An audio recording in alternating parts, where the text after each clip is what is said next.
Someone You Should Know. A program about people you know and even more that you don't. Hosted by Stuart Sax, veteran, husband, father, and grandfather. Now, here's your host, Stuart Sax. Well, welcome to another edition of Someone You Should Know. Glad to have you with us. It's Wednesday morning at 10 o'clock, and I'm glad that there's no other place that you would rather be than right here with us, right here on StreamYard. And a big shout out to our producer, Christine Dean, who also is a sponsor of this show. Christine Dean, who is the DFW Networking Diva. The three words right at the top of that page, right there, networking, marketing, and sales. You just set up an appointment for free with Christine. She will help you improve any one of those three and even 5 or 6 more. She knows what she's talking about. She takes care of me. She takes care of this show, my website. She's my go-to. Christine Dean, DFWNetworkingDiva.com.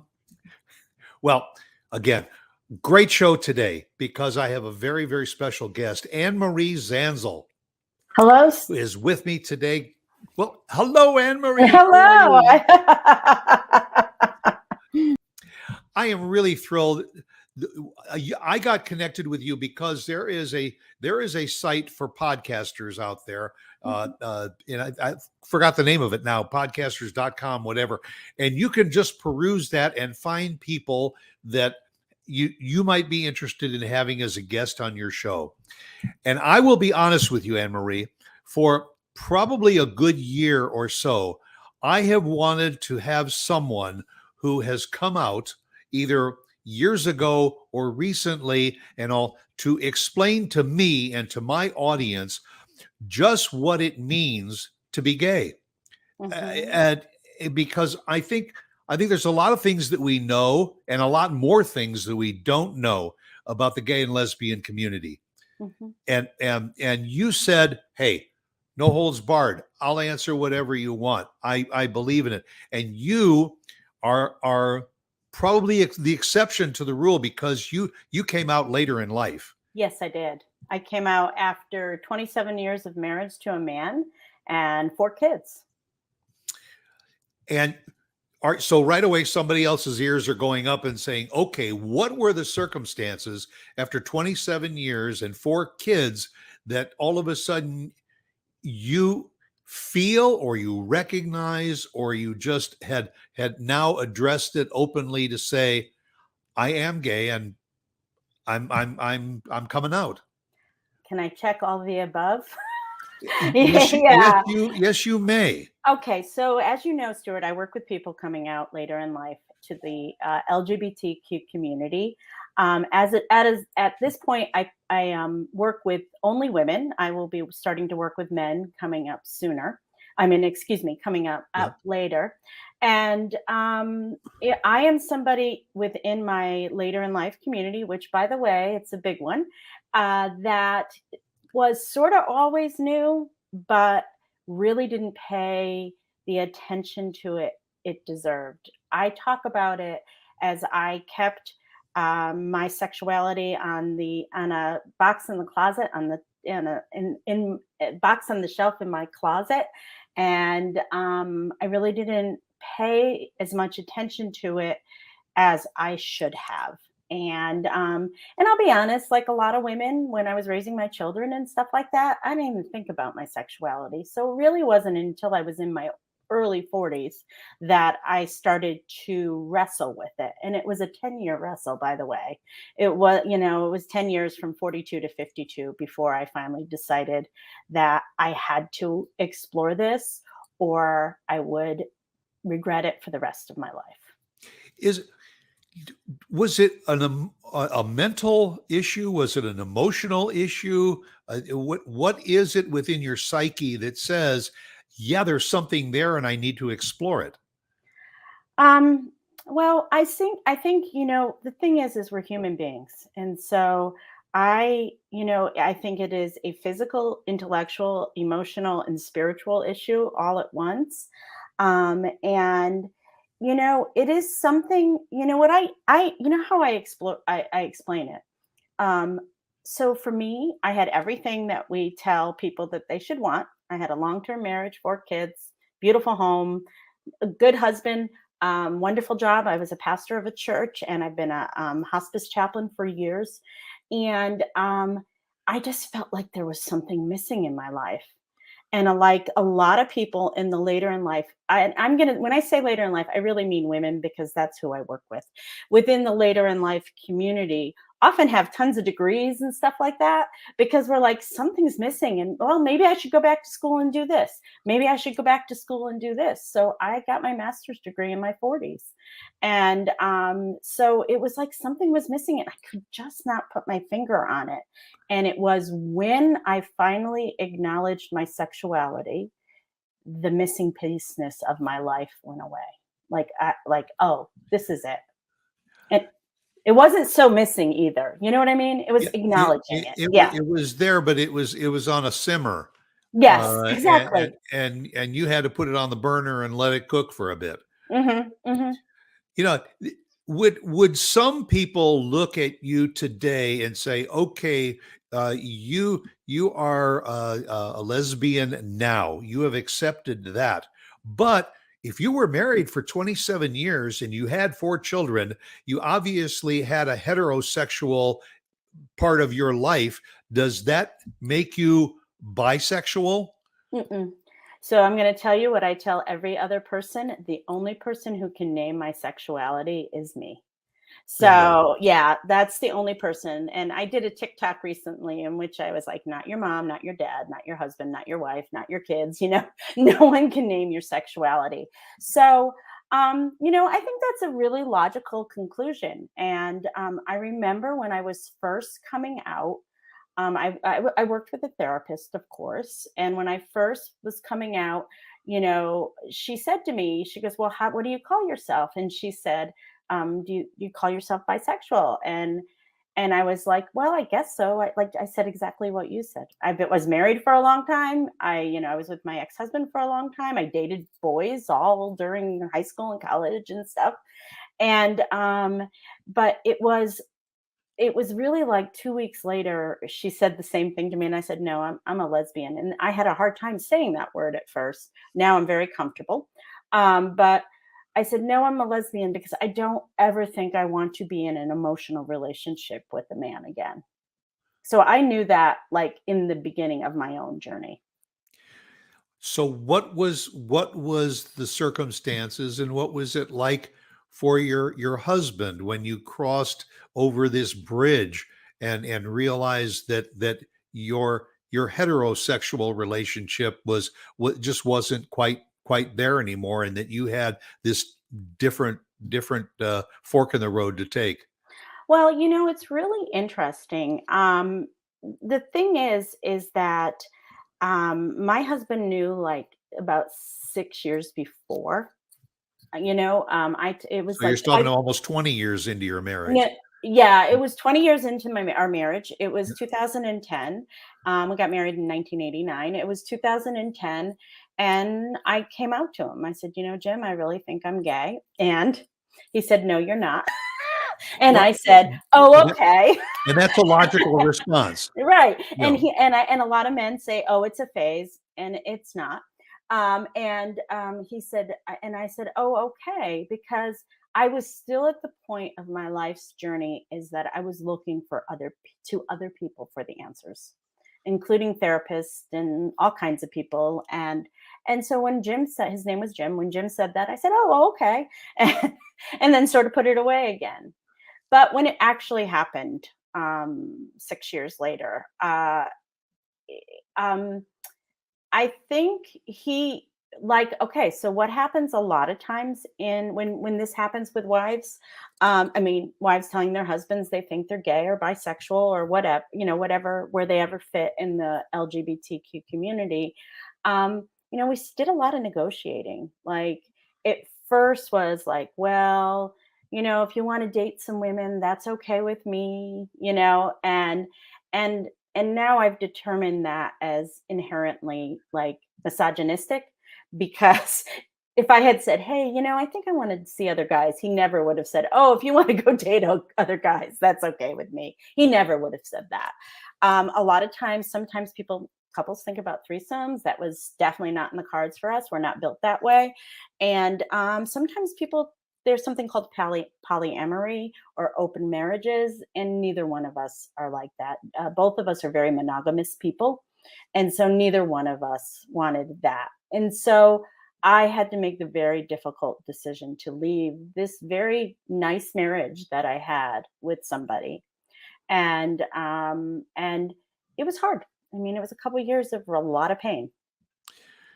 And again, I think that your situation was probably the exception to the rule, was the fact that you had a life partner that was a bit more understanding than most would. I mean, I think that some husbands would just absolutely go ballistic, like lock their wives up and say, "You're not going out of this house." Actually, You know, no, that's not true. And I think it depends on the generation. true. I think, and I'm a little bit younger than you, so we're in like a little bit of a different generation. But the thing is that, husbands run the gamut. So for example, my ex-husband was very supportive. I find that most husbands are very supportive in the beginning. There are ones that are amazing and are just amazing. And then, the middle 60% are all pretty supportive in the beginning. They're just trying to figure things out. And then there's the people, the 10-20% that are like you described, but oftentimes those husbands are already either emotionally or physically or sexually abusive to their wives anyway. So they're very controlling.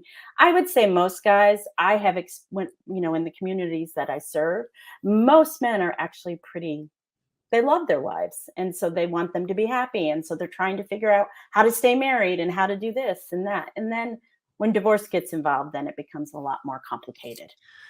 So, what was the effect on the four children? What were their ages when all of this happened? My youngest was 12, and the three older were 19, 22, and 24. I'm going to say my bookends, my youngest and my oldest did the best. The youngest, especially because he had to go through it, right? Mom and dad were getting divorced. We were Right. starting to move into separate homes. He met my now wife, about 8 months after I left his dad. I met her after I left my ex-husband. So And she was not the reason that you left the relationship. Okay. I absolutely not. wanted to establish that But because I'd very like to, often that is. but Yeah. let's talk about that when I get, Okay. that'll be the next question. Okay. Because I can give you some insight into that.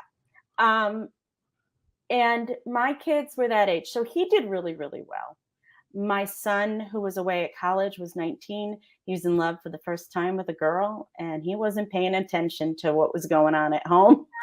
So he would come home and he was always like so surprised of the changes that were being made. Right. Like, mom and dad were getting divorced and all that. My next child is non-binary, and they were not at that point, but they were. And when somebody is non-binary, they choose their pronouns, and my child's pronouns are they. So it's sometimes when you're not used to hearing that, it can be a little jarring when you're talking about a person. But when I'm talking about them, it's they, them pronouns. And they had a really hard time. But I also think that they were dealing with what they were dealing with at the point, and it was just tough for them. And also, too, my four children, they're the ones that don't like change the most, and this was a lot of change for them to go through. Yeah, all at once, right? And my oldest, we call her Switzerland. She's wonderful to both her father and me. She really navigated it. But I think it changed her lives in a fundamental way because she was dating her boyfriend from college. And she says to me that if her dad and I didn't get divorced, she probably would have ended up marrying him because that's just what you do. And he's a wonderful man, her boyfriend from college. And so it gave her the courage to leave a relationship that she was happy in, but it wasn't like a wonderful relationship, And now she's going to marry this. Oh, well, maybe not. Now she's with somebody that Push, that push, push. I know might not happen. I shouldn't say that, publicly. But she's with a wonderful man that I hope they end up together, and it's been almost 7 years now. Okay, now I want you to clear up something for me. The catalyst. You want to ask the question you asked? Yeah, about okay, them? let's go do for that. Then Let's go back. I'll jump back. Okay. In our later in life community, there is something called a catalyst. And a catalyst is a person that makes you realize that you may not be straight. A lot of times people, when they're first coming out, they like, especially people who've been in heteronormative marriages, oftentimes like they don't have even a language for it. They're like, oh my gosh, I'm falling in love with this person. So I would say probably about a good 50 to 60% of the later in life community of women meet somebody and they fall in love. And it's either a best friend or somebody from work or, something like that happens. And that catalyst relationship is very fundamental because it sort of starts making you do the questioning and like, what's going on? I've never had these feelings before and all those things like that. And then sometimes those relationships work out, but it's really a small minority of them. Most of them do end at some point. And it's very, very painful, especially if you haven't really come out and found your community yet, because your tie to your queer identity is that person.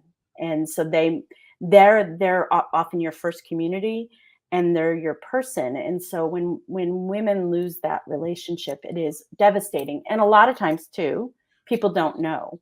So it's a disenfranchised grief. Even if nothing's happened, like you just have a big crush on somebody, it's a disenfranchised grief, meaning it's a grief you can't talk about because no one will understand. But we all know that every journey begins with one step. And so you have to take those steps.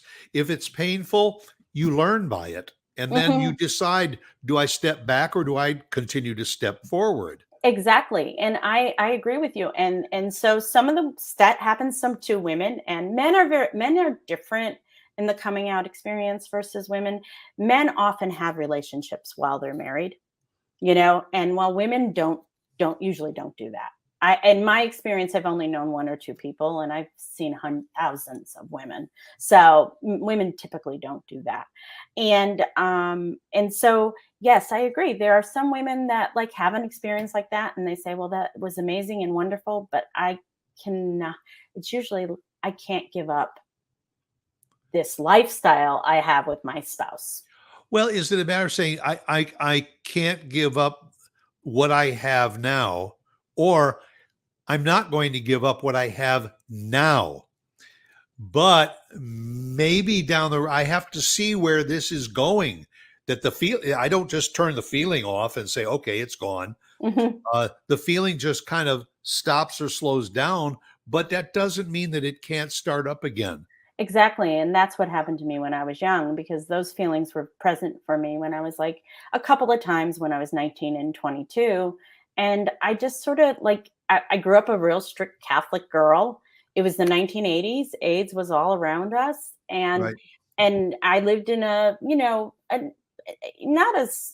like a tiny small town, but there wasn't a lot of out queer community. And so like when I wanted to go and explore all this, I didn't even know where to go. And like we did have a gay bar in the next town, but like my friends wouldn't go with me. And I was too shy and nervous to go by myself. And so I didn't go. So I didn't explore it. So yes. And so I put those feelings on the box in the closet, and in the shelf in my closet, but they kept coming back, honey. I want to define something here, because when I was growing up, and yes, I am older than you, I go back to the hippie days in the 60s and all, when people were exploring love, but more times than not, it was a heterosexual, free love, open type of a concept and all. As we got a little bit older into the 60s and the 70s and all, it was heterosexual or homosexual.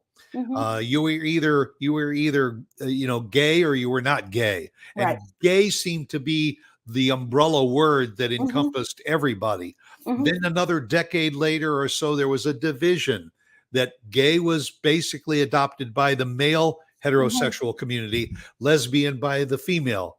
All right. So today, I see LGBTQIA plus. Okay, you want to know what that is? Please, and I'm sure that I'm not the only one that's listening and watching right now saying, Right. yeah, what are all of those letters and how do they differ from each other? So lesbian, it's lesbian, bi, gay, transgender, questioning, or questioning. There's wait a minute, questioning or queer. It depends on who defines it. The Q stands for questioning or queer. I is intersex, and A is someone who is asexual. So I think someone who is a lesbian is a woman who loves women. Bisexual is somebody who loves men and women, and there are people who are truly bisexual out there, and obviously gay. We know Right. that one. Transgender are people who believe that the gender that they were assigned at birth is incorrect, and they transition to either a male to female, female to male gender. And then there's the Q, which depending on who you're talking about, is queer and questioning. So, and questioning is like a lot of people fall under that in the beginning. I is intersex. That is for people who were born with both sexual organs. And actually, it's pretty common. It's a lot more common than people think internally. Really? Yes, it's very common, actually.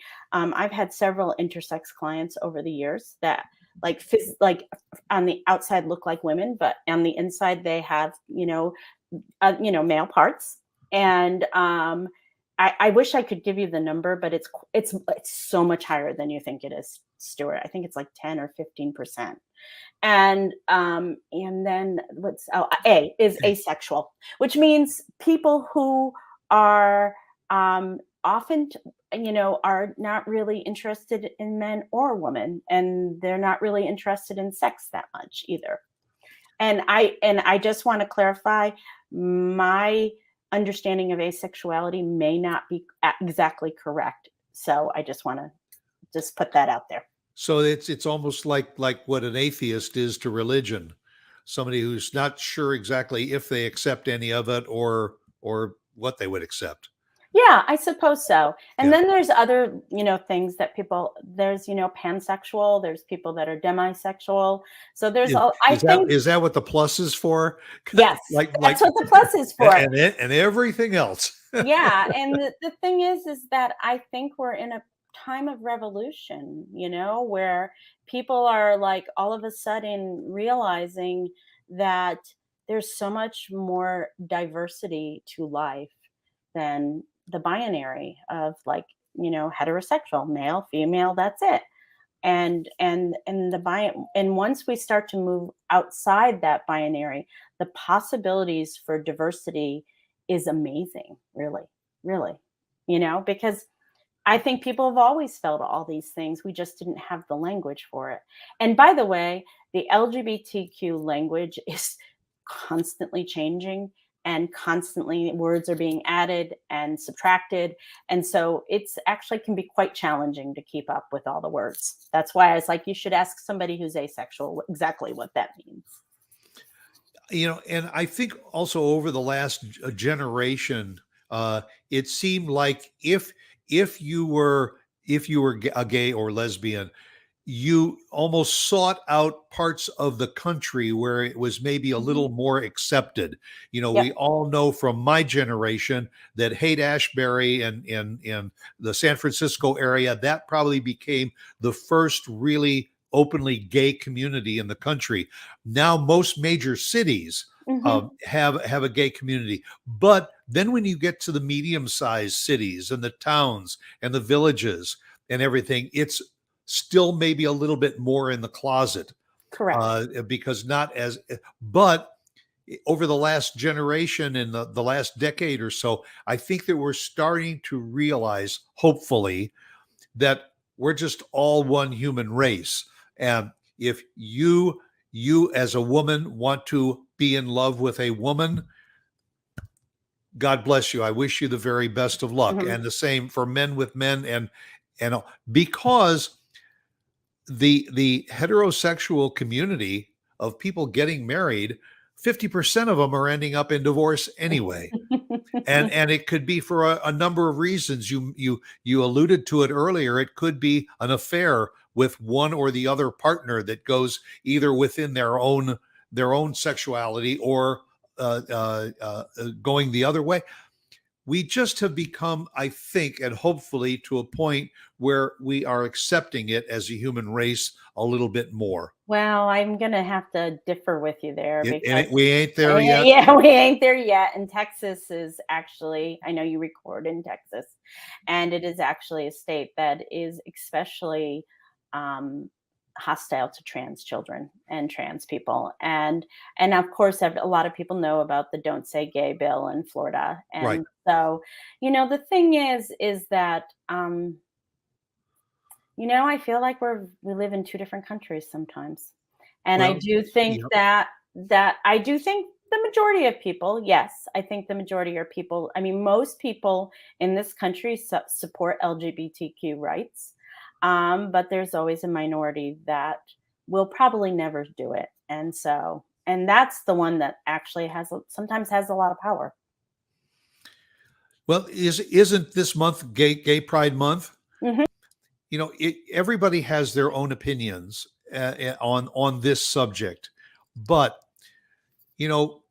for God's sake, we have been through this for decades and decades, and certainly I have. Maybe the younger people not so much, but how can we just not recognize people's decision to love who they want to love? We fight it and look down upon it, and then they go to church on Sunday and will follow the edicts in the Bible that says, love others as you love yourself. Mhm. Mhm. Well, you can't have it both ways. And if that lady over there wants to love that lady over there, and they want to get married, they even want to adopt children or have children by a surrogate, why do I have any kind of right to say that that's not acceptable? That's Well, their life, yeah. and I I have this within my own family, mhm. and all, and I am so proud of my lesbians cousins and all, and the beautiful daughter that they have. It's their life. I support everything that they do, uh, Mhm. because it is their choice, just like I have my own choices. Okay. Being queer, Stuart, is not a choice. That's not the choice. The Okay. choice is what you're going to do with it. Okay. So All right. being LGBTQIA plus, that is not a choice. I believe that we are created that way in the image of the divine. The choice is, how are you going to live that? How are you going to live that? Okay. And the Gen Zs are now at 20% LGBTQ. And getting back to your why there's something called compulsory heterosexuality. So have you ever heard that term? No. Okay. Compulsory heterosexuality is that we assume everybody is straight and will live a straight life unless proven otherwise. So, for example, when somebody is coming out later in life and they've never had any type of experience, often they're asked, "How do you know? How do you know that you like women?" And so my answer is always like, "Do we ask that to the 16-year-old boy who wants to date the girl? Do we say, you better go sleep with that girl so you make sure you're straight?" We don't say that to them. And so the thing is that we live in a world which is that everybody is assumed to be straight unless proven otherwise, or unless they choose not to live a straight life. And so, it's in our ethos, it's in our conditioning. I was conditioned to get married to a man, have babies, and live a straight life. And that's what I did until it felt so uncomfortable I couldn't do it anymore. Well, AnneMarie, isn't that part of where our religious upbringing comes Mhm, into play? mhm. Because, going back generations, it was just a given. You were going to live a heterosexual life because Absolutely. that was God's will. Mhm, Uh, mhm, and and and then we opened up and we bloomed and we mhm, expanded and mhm, we realized that yes, because a lot of people are questioning their religion mhm, today, mhm, as well as their sexuality, mhm, and sometimes they don't. You have a degree in mhm, the divinity, uh, and so you can speak from a higher platform than most, is mhm, because you are a minister, mhm, and mhm. you are it's a tough subjct, AnneMarie, and I mean, Yeah, I and I cannot. understand that. You That's why know, I reached out to you. Yeah. so first of all, I completely no. Let me how am I going to say this? I understand the reasoning that people give to be anti-LGBTQ in some religious traditions. Not all religious traditions do this. Right. Mine don't. I belong to the United Church of Christ. It is a very progressive Christian denomination here in the United States, very similar to the Disciples of Christ in the South. And so I understand, and the thing is, they use so conservative faith traditions. And I'm going to talk about the Christian faith tradition because that's the one I have the most experience Okay. in. But the conservative faith traditions use something called the clobber passages, and there's 8 passages in the Bible, and that specifically speak about homosexuality, and that's what they use to say that God doesn't love people who are not straight. And so, I went to a very progressive divinity school. I went to Yale Divinity School. And so I read those passages in the historical context in which they were set. And so those passages, the ones from Leviticus, the story of Sodom and Gomorrah, the Romans, all those passages had a particular time and place. And I can probably explain those away, but I can explain my viewpoint of them. I'm never going to explain them away to someone who believes in that. But the thing is that what I believe is what Jesus taught me is that when he was asked what the greatest commandment was, he was said, love God, love your neighbor, love yourself. And that's like, to me, that's always the tenet that I've gone on. So like all that other stuff is superfluous, and and people always cherry pick the Bible. And so I can do a real, Sure. I can say, hey, you're a Christian, but you're eating shellfish. That in Leviticus they say you can't eat shellfish. So we can cherry pick, but and I would never enter a discussion with anybody about this because people have their beliefs around it. But um, but the thing is, I also believe that we are all created in the image of God, and that we are all beautifully created in the image of God. And so I also truly believe in a loving God. So I can't reconcile a loving God with one that would cast out one of God's children. I just I it doesn't work with my Yeah. theology. Yeah. Yeah. Well, And we were founded with the three Abrahamic religions of Christianity and Islam and Judaism, and over the centuries and today, Christianity broke up into Protestantism and different factions. Judaism went from strictly an Orthodox religion to a religion of 4 or 5 or 6 different factors. Islam is same probably thing. the closest to being the same as it was. So, there has always been a reinterpretation of what the Bible has meant over the centuries. Absolutely. And as we go forward, there will be more new interpretations of that. Mm-hmm. Mm-hmm. Mm-hmm.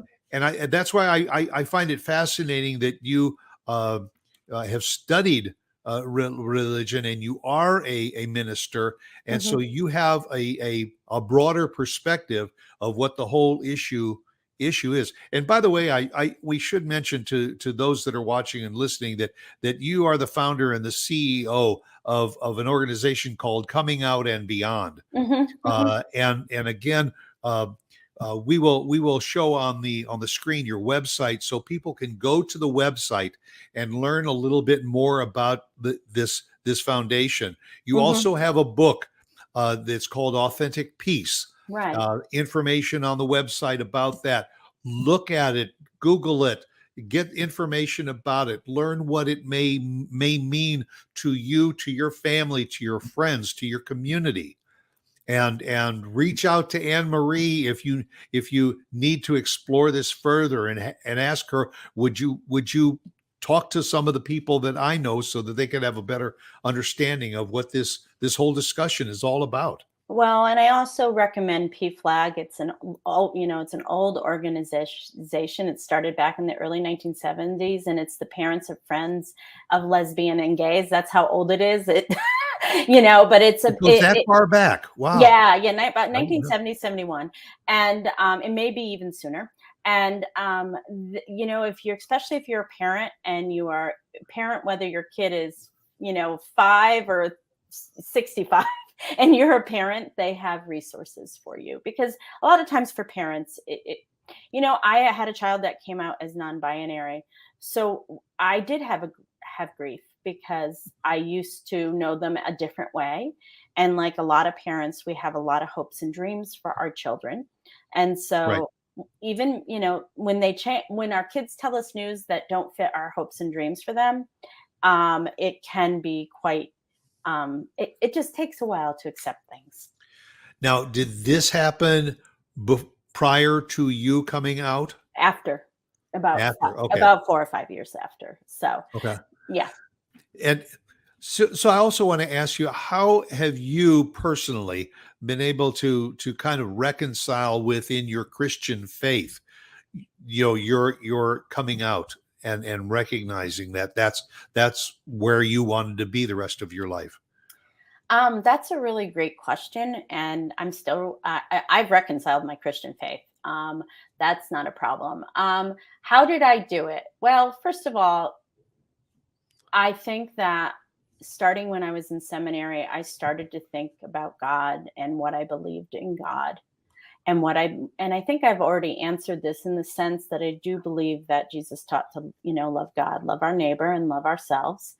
And I also know that Jesus didn't talk about any of this stuff. Jesus talked about loving God, loving neighbor, and loving ourselves. And I just, in my denomination, my coming out was a blip. And one of the reasons is I was working as a hospice chaplain. I think if I had been a pastor of a church, it would have been a little bit more, it would have happened, but it would have been a bit more challenging in that sense, work-wise. I just believe that I don't believe in hell. I can't, as I said, I can't reconcile a loving God with hell.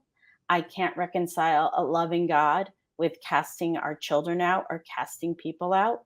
I can't reconcile that I'm not created in the image of God.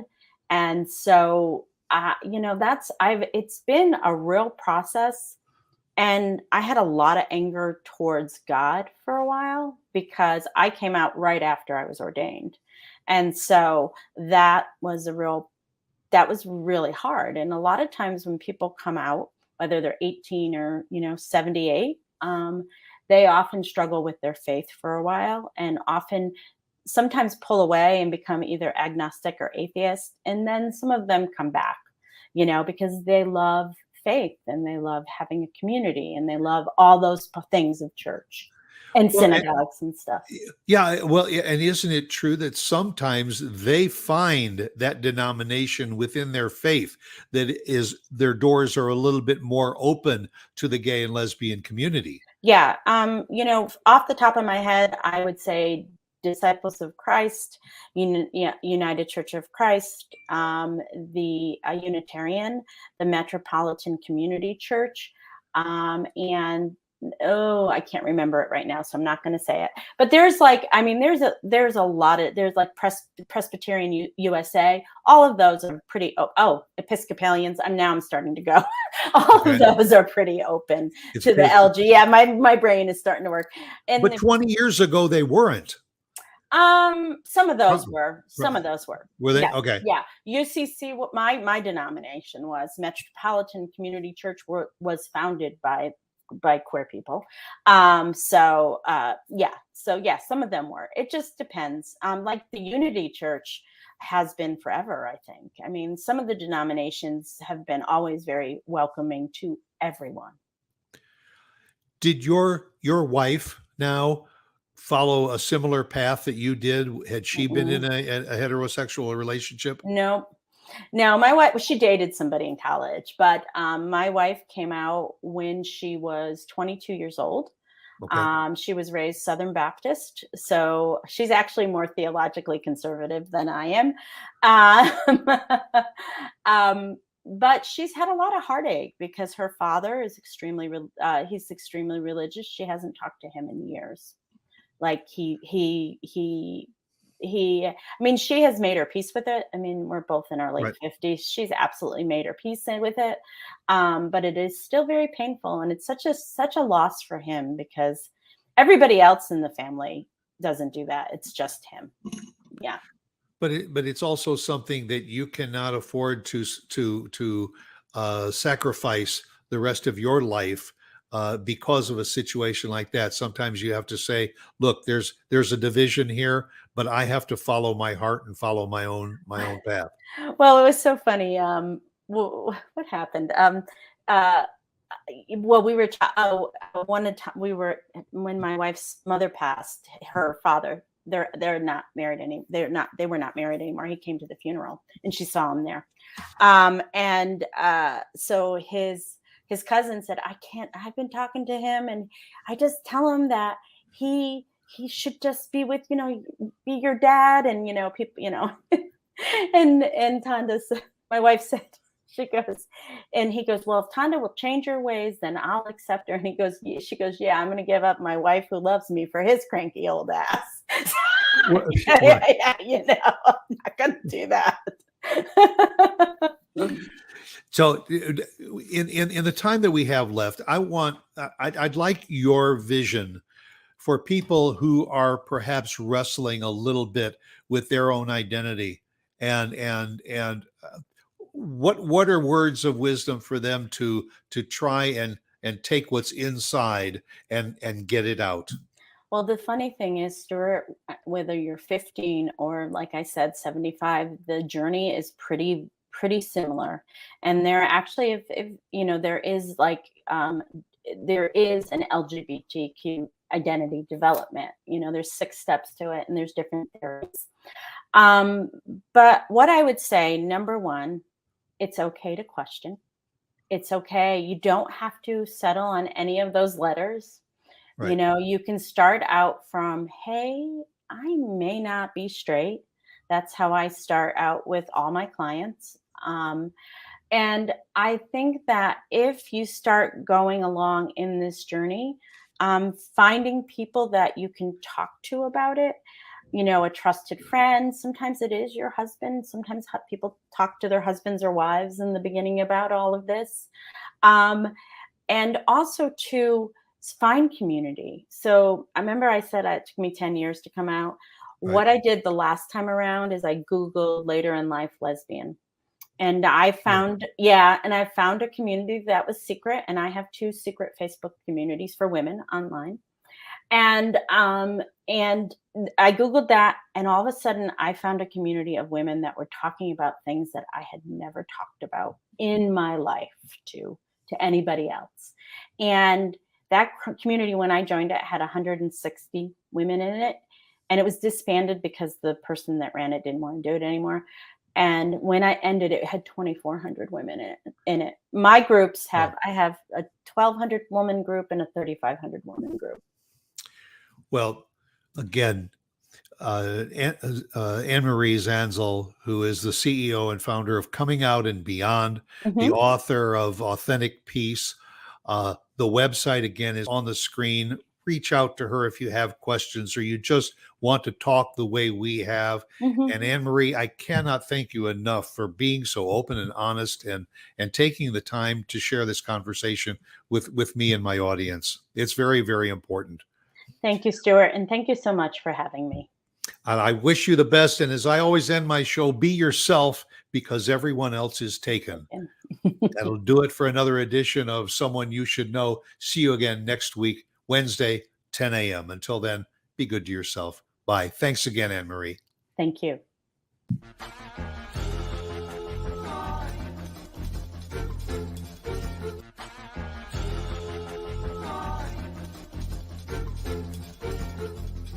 Someone You Should Know.